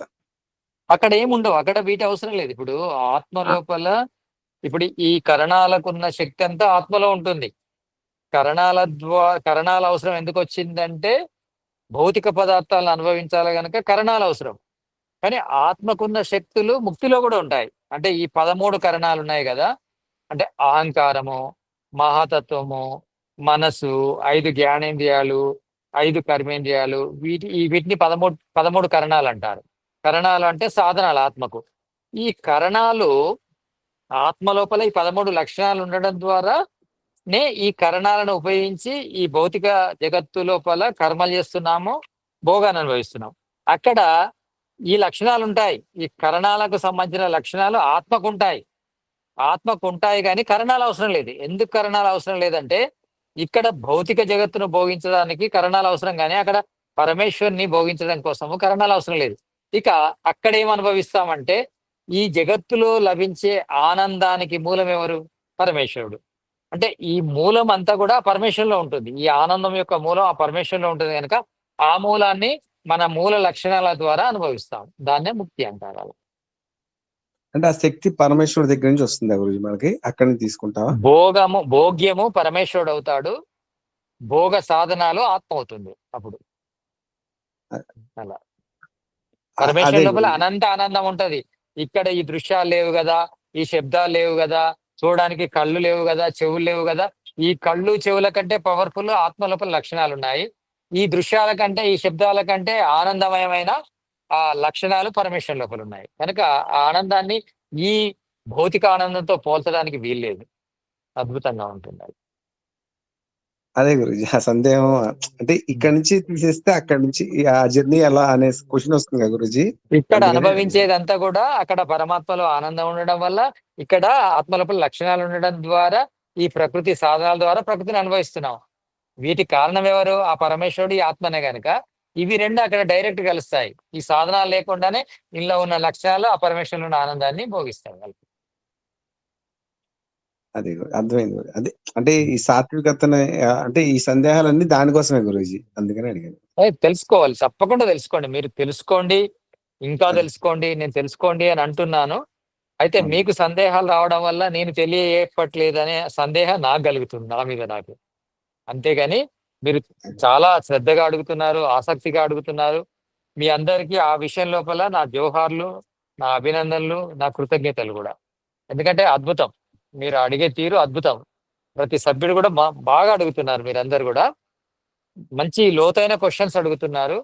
మీ క్వెషన్‌లను బట్టి గూడా చాలా బాగా అడుగుతున్నారనే కామెంట్లు గూడా యూట్యూబ్‌లో వస్తున్నాయి. అదే. కనుక బాగా అడగాలి. అడిగితేనే గదా సందేహ నివృత్తి అవుతుంది. జ్ఞానం లభిస్తుంది. కనుక అడగండి. కానీ ఇంకా అడగండి. అడిగినవన్నీ గుర్తుపెట్టుకోండి. గుర్తుపెట్టుకున్న వాటిని ఉపయోగించండి. అది నేను చెప్పేది. అలా. ఒక్క లాస్ట్ క్వశ్చన్ గురూజీ. ఈ అడగండి. భౌతికంగా గురూజీ ఇప్పుడు పంచ సూక్ష్మభూతాల నుంచి పంచ స్థూల భూతాలు ఏర్పడినాయని చెప్పి అన్ని చోట్ల అన్ని దర్శనాల్లో చెప్పారు గానీ, అంటే ఇప్పుడు విద్యుత్తు ఇవన్నీ గూడా అగ్ని నుంచే వచ్చినాయి కదా గురూజీ. విద్యుత్ గాని, అంటే ఇప్పుడు ఎలక్ట్రోమాగ్నెటిక్స్ వాయువులో చాలా రకాలున్నాయి.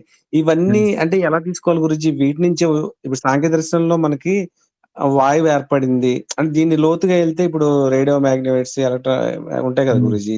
ఇవన్నీ ఎలా తీసుకోవాలి గురూజీ? ఇప్పుడు అగ్నిలో చాలా రకాలున్నాయి. విద్యుత్ అంతరిక్షంలో ఉంది సూక్ష్మ రూపంలో. ఈ ఇవన్నీ మనకి సాంఖ్య దర్శనంలో ఇవన్నీ లోతుగా చెప్పలేదు కదా గురూజీ. వీటిని ఎలా తీసుకోవాలి గురూజీ? వైశిష్ట్య ఇవెప్పుడొచ్చినాయండి? దర్శనంలో ఇంకొంచెం స్థూలంగా సాంఖ్య దర్శనం అనేది సూక్ష్మంగా చెప్పింది. స్థూలంగా చెప్పలేదు. అంటే పంచభూతాల వరకే చెప్పింది. ఈ పంచభూతాల తర్వాత ఏర్పడేటి విద్యుత్ గాని ఇవన్నీ కూడా.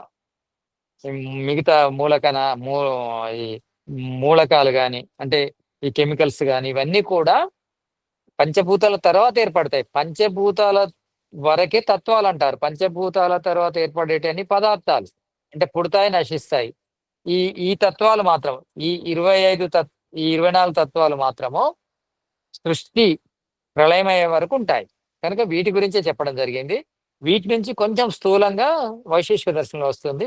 ఇంకా మన తెలివి ద్వారా మిగతా గ్రంథాల పఠనం చేసి గాని, మన ధ్యానం ద్వారా గాని ఈ స్థూల పదార్థాలు ఎలా ఏర్పడ్డాయి, ఈ పంచభూతాల నుంచి ఏర్పడ్డ పదార్థాలు ఎలా ఏర్పడ్డాయి, విద్యుత్ ఎలా ఏర్పడింది, మిగతా మూలకాలు ఎలా ఏర్పడ్డాయి అనేది తెలుసుకోవచ్చు. మౌలికమైన సూత్రాలు చెప్పడం జరిగింది సాంఖ్య దర్శనంలో. అంటే వీటికి కారణాలు ఇవే వాటన్నిటికి కారణాలు ఇవే కదా గురూజీ. అన్నిటికీ వాయువు కారణాలు ఇవే. ఈ 5 భూతాలు ఈ కనిపించే జగత్తుకు కారణాలు. ఈ 5 భూతాలకు ఆ 3 మూల కణాలే కారణం. అంతే. ఆద్య కారణమే ప్రధానం. మూల ప్రకృతి అంటే. అదే అంటే అవి కూడా ఇంపార్టెంటే కదా గురూజీ. అందుకని సందేహం వచ్చింది. అది కూడా ఇంపార్టెంటే. మూల ప్రకృతి నుంచి మనము మన జ్ఞానాన్ని పెంచుకుంటే పోతే ఈ పంచభూతాలు ఎలా ఏర్పడ్డాయి, పంచభూతాల నుంచి మన జ్ఞానాన్ని పెంచుకుంటే ఈ కనిపించే స్థూల పదార్థాలు ఎలా ఏర్పడ్డాయి అనేది అర్థమవుతుంది. అలా. అంటే ఇప్పుడు ఈ సృష్టి సత్తు అసత్ అంటే కొంచెం కనిపించింది, కొంచెం కనిపించేదంటే ఎలా తీసుకోవాలి గురూజీ? సృష్టి సగం కనిపిస్తుంది, సగం కనిపించట్లేదంటే ఎట్లా కనిపించే తీసుకోవాలి? కానీ సగం సత్తు అసత్తు అంటే అలా కాదు. సత్తు అంటే ఏంటంటే ఎల్లప్పుడు ఉండేది. అంటే ఈ సత్వ రజు తమ కణాలు ఎల్లప్పుడు ఉంటాయి. తర్వాత ఆత్మలు ఎల్లప్పుడు ఉంటాయి, పరమాత్మ ఎల్లప్పుడు ఉంటాడు. ఇక అసత్ అంటే ఏంటంటే కనిపించే ఈ జగత్తు అనేది, ఈ కార్యం అనేది ఎప్పటికి ఉండదు. మళ్ళీ కారణ రూపంలోకి వెళ్ళిపోతుంది. దీన్ని అసత్ అంటారు.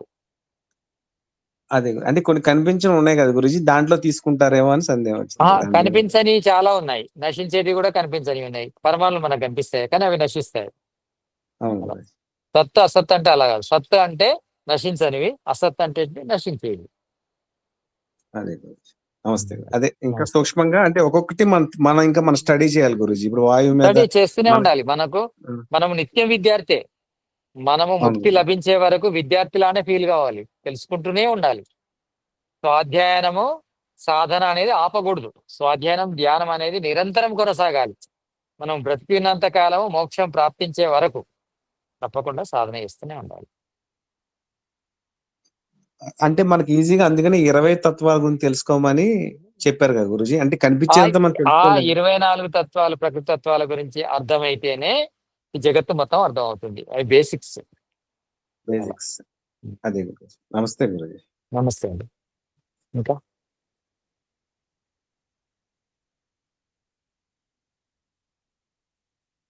ఇంకేమైనా క్వశ్చన్స్ ఉన్నాయా?